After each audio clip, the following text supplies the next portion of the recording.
Sir మీరు చూస్తూ ఉన్నారు, మనం భారతదేశానికి స్వాతంత్రం వచ్చిన తర్వాత సుప్రీంకోర్టు తీర్పులు కానీ హైకోర్టు తీర్పులు కానీ ప్రధాన న్యాయమూర్తులు కానీ ప్రధానమంత్రులు కానీ రాష్ట్రపతులు కానీ వాళ్ళ గురించి బుక్కులలో చదివారు వ్యవస్థలో.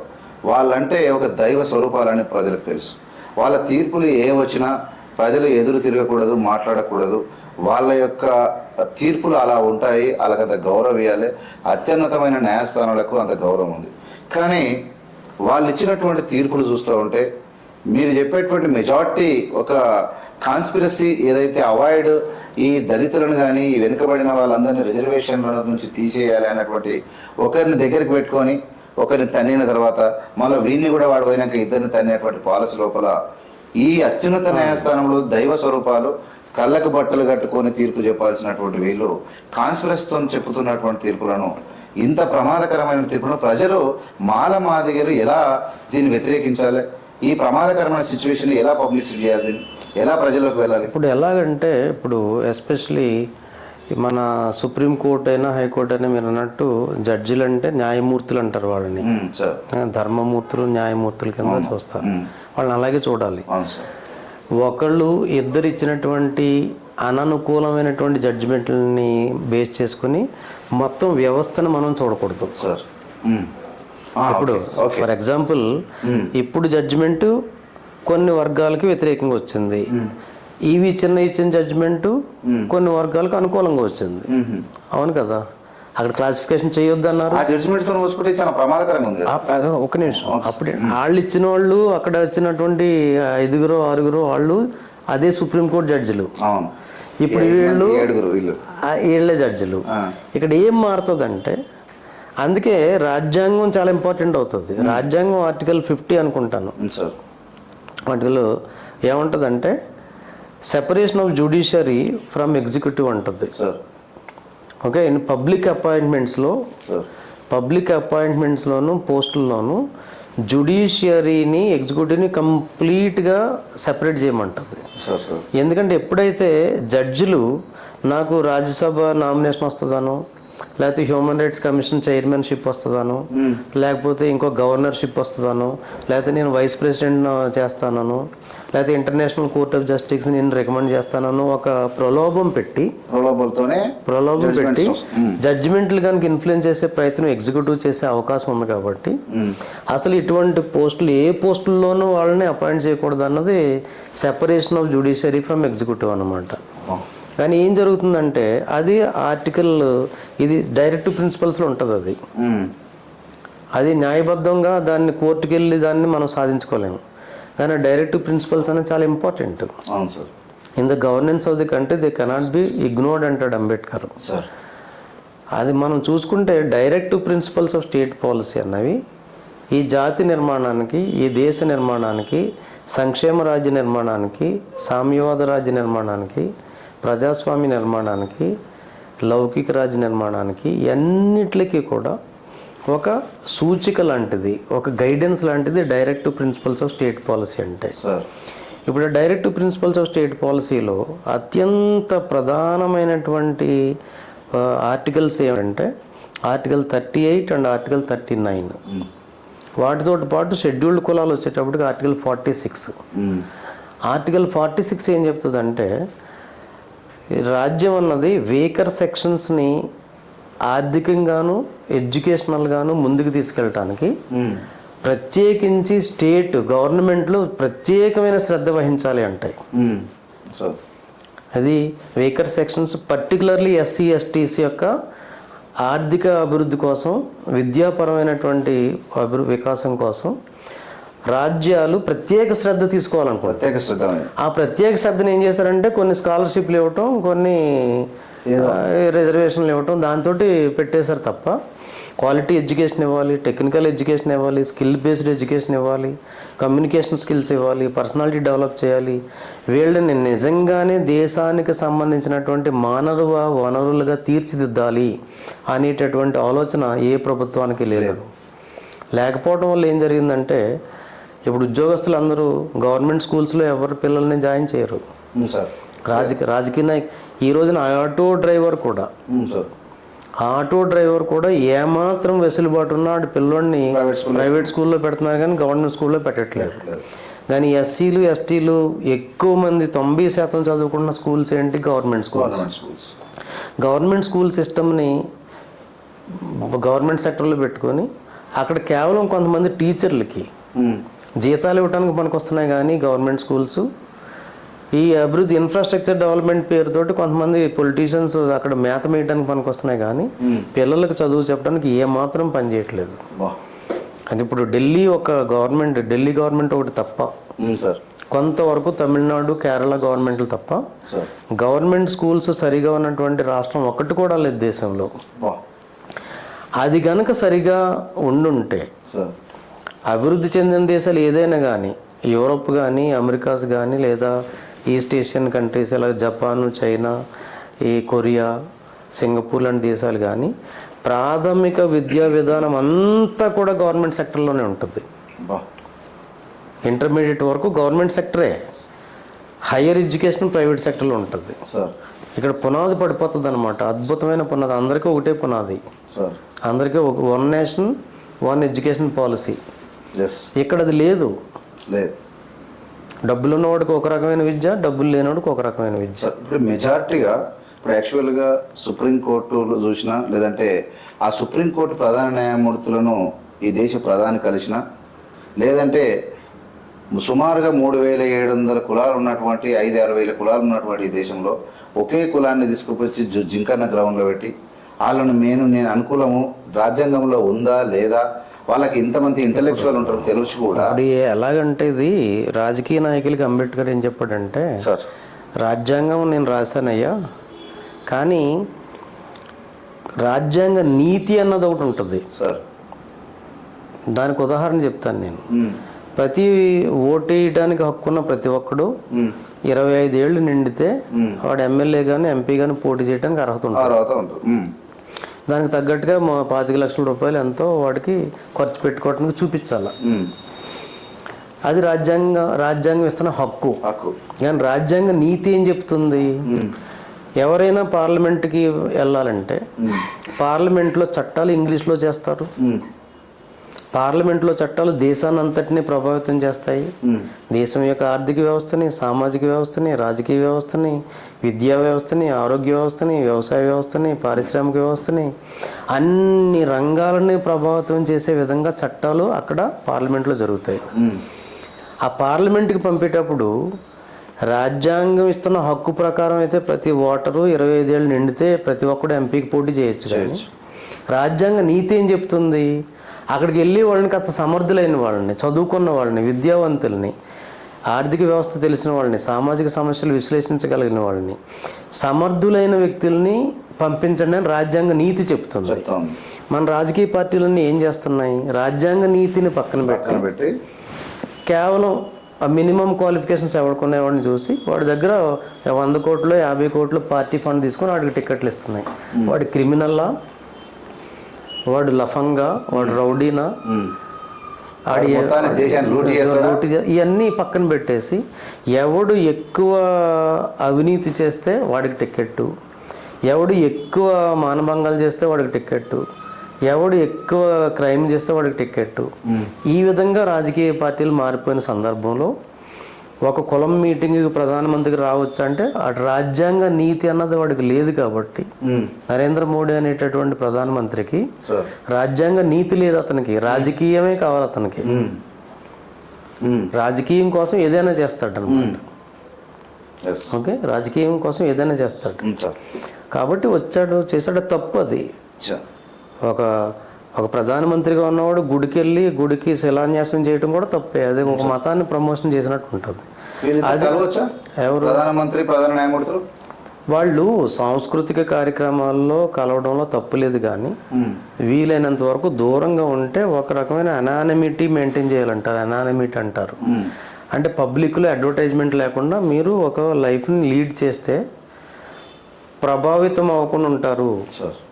ప్రధానమంత్రి తోటి ఎస్పెషల్లీ అతను ఒక కరప్ట్ ప్రధానమంత్రి, ఒక మతాన్ని భుజాన్ని వేసుకున్న ప్రధానమంత్రి, ఒక వర్గాన్ని భుజాన్ని వేసుకున్న ప్రధానమంత్రి, కొద్దిపాటి ఇండస్ట్రియలిస్టులని భుజాన్ని వేసుకున్న ప్రధానమంత్రి, అబద్ధాలు చెప్పే ప్రధానమంత్రి, చేసిన వాగ్దానాలను ఏమాత్రం గౌరవించిన ప్రధానమంత్రి, ఇటువంటి ప్రధానమంత్రిని నా ఇంటికి పిలిస్తే నాకు ఇతనుకున్నటువంటి ఇమేజ్ నాకు అంటుకుంటుందనే విచక్షణ జ్ఞానం అతనికి ఉంటే చీఫ్ జస్టిస్కి నేను ఇంటికి రానివ్వకూడదు. సార్ నేను చీఫ్ జస్టిస్ పదవిలో ఉన్నాను, వీలైతే రిటైర్ అయిన తర్వాత కలుద్దామని చెప్పవచ్చు. అది రాజ్యాంగ నీతి. వాళ్ళకి కావాల్సింది ఏంటి? రాజ్యాంగ నీతి కాదు సార్. అనేక జడ్జిమెంట్లు రాజ్యాంగానికి అనుకూలంగా లేవని పెద్ద పెద్ద కాన్స్టిట్యూషనల్ ఎక్స్పర్ట్స్ చెప్తున్నారు. సుప్రీంకోర్టు ఇచ్చిన జడ్జిమెంట్లు, అనేక జడ్జిమెంట్లు రాజ్యాంగానికి చట్టబద్ధంగా లేవు. అవి కేవలం హైలీ ఇన్ఫ్లుయెన్స్డ్ జడ్జిమెంట్లు, ఒక బయాస్డ్ జడ్జిమెంట్లని మొత్తం లీగల్ ఎక్స్పర్ట్స్ గొగ్గోలు పెడుతున్నారు ఇప్పుడు ఉన్నటువంటి న్యాయ వ్యవస్థ. ఇప్పుడు ఇంతవరకు ఇలాంటి జడ్జిమెంట్లు రాజ్యాంగబద్ధంగా లేవని తెలిస్తే ఈ పబ్లిక్ ఎవరైతే ఉన్నారో ఈ 140 కోట్ల మంది జనాభా నుంచి ఖచ్చితంగా వీళ్ళు ప్రొటెస్ట్ చేసే అవకాశం ఉందా? వ్యతిరేకించే అవకాశం ఉందా? హక్కు ప్రజలకు ఇప్పుడు వస్తుంది. ఇప్పుడు 2 ఉదాహరణలు చెప్తాను మీకు. ప్రజలు కనుక మాకు నష్టం జరిగేటటువంటి జడ్జిమెంట్ వచ్చిందనుకున్నా, మాకు నష్టం జరిగేటటువంటి చట్టం వచ్చిందనుకున్నా ప్రజలు తిరుగుబాటు చేస్తారు.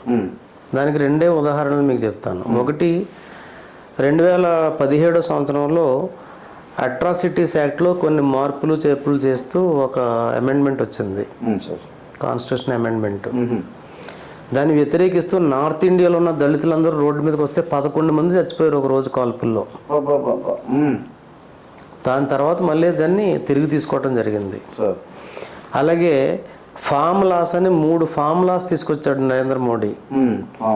ఆ ఫామ్ లాస్కి వ్యతిరేకంగా హర్యానా, పంజాబ్లో ఉన్న రైతులు చేసినటువంటి సంవత్సరం పాటు చేసినటువంటి యాజిటేషన్లో 700 మంది చచ్చిపోయారు. 700 మంది 77 మంది ఫిగర్ నాకు 100 మంది వరకు చనిపోయారు.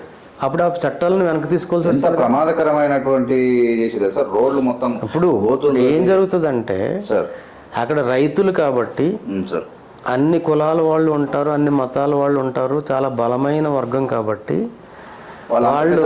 వాళ్ళు ఖలిస్తానీలు అనేటటువంటి బ్రాండ్ వాళ్ళకి వేసినా కానీ వాళ్ళకి నిలబడ్డారు.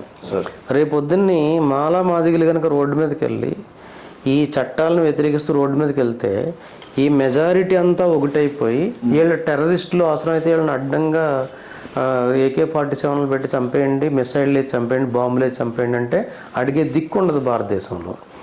అందుకని ఇక్కడ ఏంటంటే రాజకీయ నాయకులు వాళ్ళ limits, constitutional principles, constitutional morality వీటిని దృష్టిలో పెట్టుకుని ముందుకు తీసుకెళ్తే జాతిగా ఎదుగుతాం. లేకపోతే కులాలుగా వీడిపోయి ఇలా కొంతమంది చేస్తారు, కొంతమంది యాజిటేషన్లు చేస్తారు, కొంతమంది పబ్బం గడుపుకుంటూ ఉంటారు. ఇదే జరుగుతుంది. భారతదేశం ఇండియన్ అంటే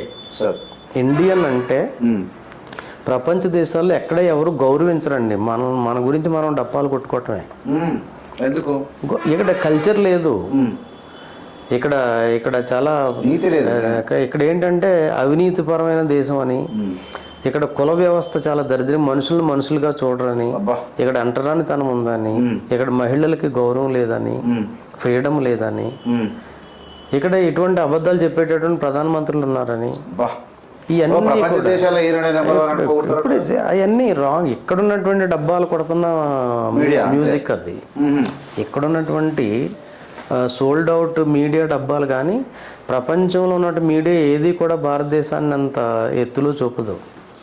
ఇండియన్స్ని గుర్తుపట్టారు. అక్కడ ఫోటో మీడియా చేస్తారు, అవన్నీ ఫోటో షాపింగ్ చేసుకుంటూ ఉంటారు. అది చాలా మారాలి. వీళ్ళు మారాలంటే మనం కూడా ఇప్పుడు ఈ మూమెంట్ చేసేటప్పుడు కూడా ఒక కులాన్ని ఒక కులం తిట్టుకోవటంలోనూ, ఒక కులాన్ని ఇంకో కులం విమర్శించుకోవటంలోనూ, ఒక కుల నాయకుడిని ఇంకో కుల నాయకుడు విమర్శించుకోవటంలోనూ ఏమాత్రం ముందుకెళ్దండి. చాలా తప్పు అది. అప్పుడు నేను కూడా ఒక్కోసారి కంట్రోల్ తప్పిపోయి రఫ్గా మాట్లాడుతుంటాను కొన్ని మీటింగ్లు. ఎందుకంటే వాళ్ళు మాటలు చూసి విధానం వాళ్ళ మీద లోపల ఉన్న ఆవేదన, లోపల ఉన్న బాధ, ఒక్కొక్కసారి నోరు జారే విధంగా మనల్ని ఎక్కడో పోవాల్సి ఇక్కడ అనుకుంటున్నాం అంటే బాధతోటి వచ్చే కొన్ని పొరపాట్లు జరుగుతుంటాయి. అవి కూడా జరగకుండా చూసుకోవాలి, అది నెంబర్ 1. ఇంకోటి ఏంటంటే బాబాసాహెబ్ మనకి ఇచ్చినటువంటి డైరెక్షన్లో మనం వెళ్ళకుండా ఎవడికి తోచిన ఎజెండాతోటి వాడు ముందుకెళ్ళి ఎవరికి తోచిన మూమెంట్ని వాళ్ళు ముందుకు తీసుకెళ్తే ఇది చాలా ఎటు వెళ్ళదండి. మూమెంట్ వెనక్కిపోతుంది కానీ ముందుకు వెళ్ళదు. ఇప్పుడు లక్షల మందిని మూమెంట్లో మీటింగ్కి తీసుకురావటం, అక్కడ ఏజెండా లేకుండా మీటింగ్ క్లోజ్ చేయడం, ఇది చాలా అంటే విమర్శని కాదు కానీ అన్ని లక్షల మంది తెలంగాణలో మనం ఇక్కడ మీటింగ్ పెట్టుకున్న తర్వాత ఒక ఏజెండా మా స్కూల్ పిల్లలు ఆ ముందు రోజునే ఆ మీటింగ్ ముందు రోజునో ఆ రోజునో 27 మంది పిల్లలు చచ్చిపోయారు ఒక రెసిడెన్షియల్ స్కూల్స్లో, హాస్టల్లో. ఇదే మన ఈ ఫుడ్ పాయిజనింగ్ అయ్యి చాలామంది హాస్పిటల్ ఫాలో అవుతున్నారు, చచ్చిపోతున్నారు.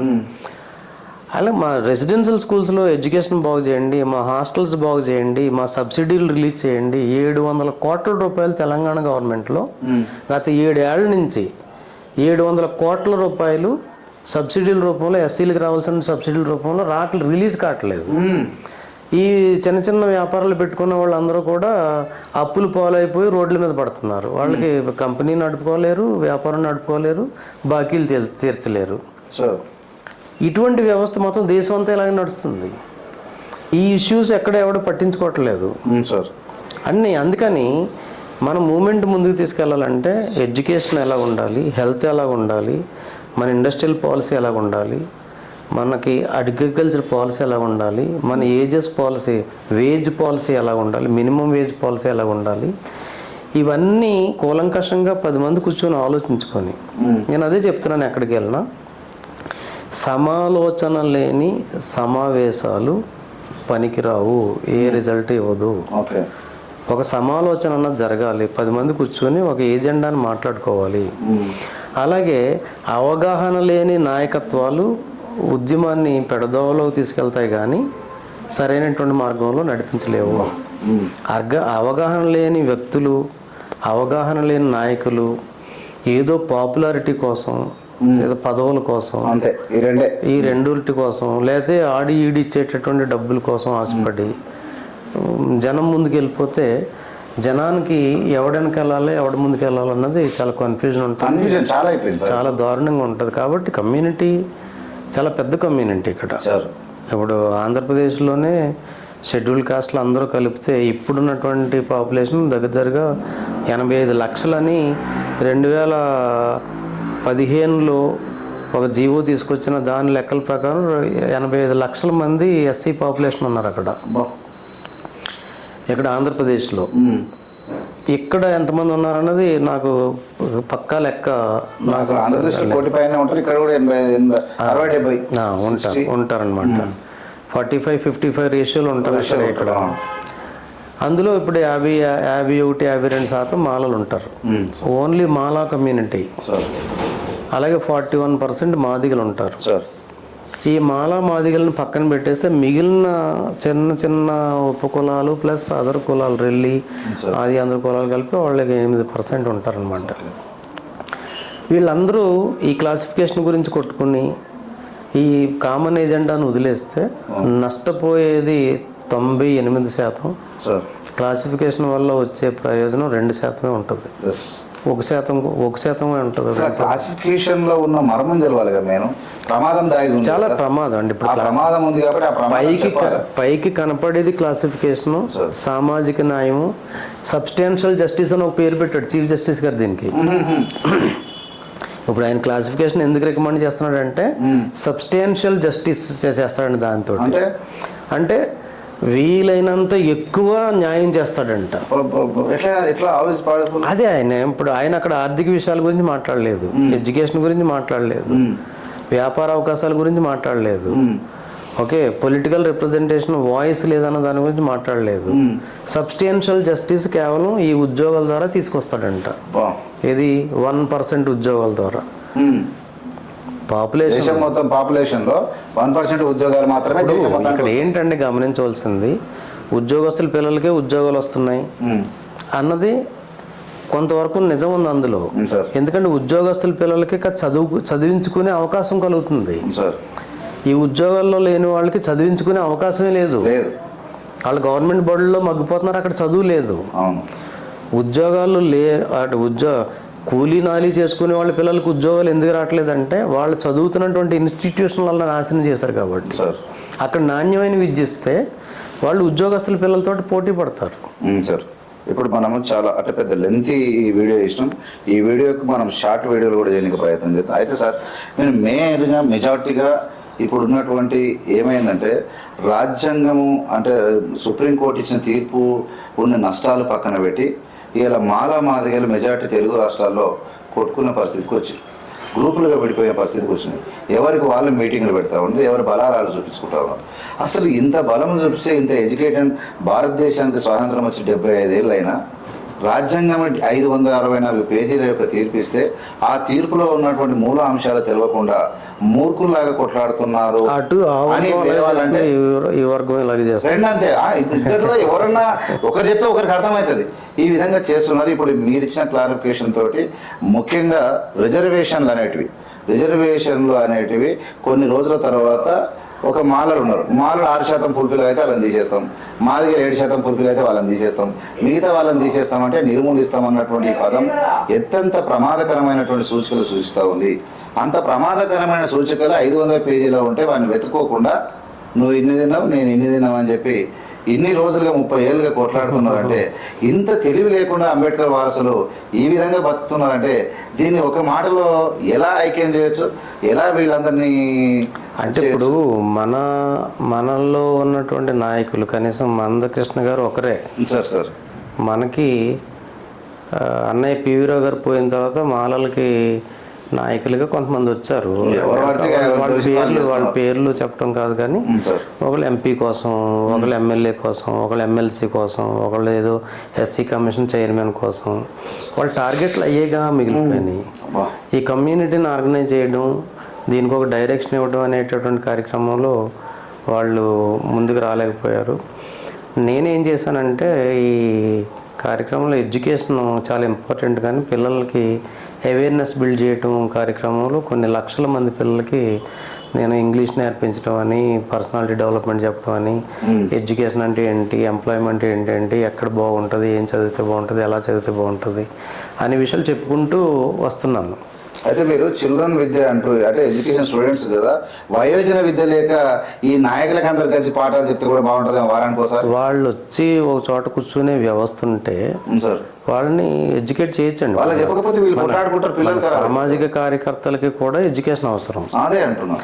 మన ఎంప్లాయీస్ లీడర్స్ కూడా ఎడ్యుకేషన్ అవసరం. కొంత అవేర్నెస్, ఎడ్యుకేషన్ అయితే అవేర్నెస్ అవసరం. అలాగే మన రీసెర్చ్ స్కాలర్స్ ఉన్నారు, ప్రొఫెసర్లు ఉన్నారు.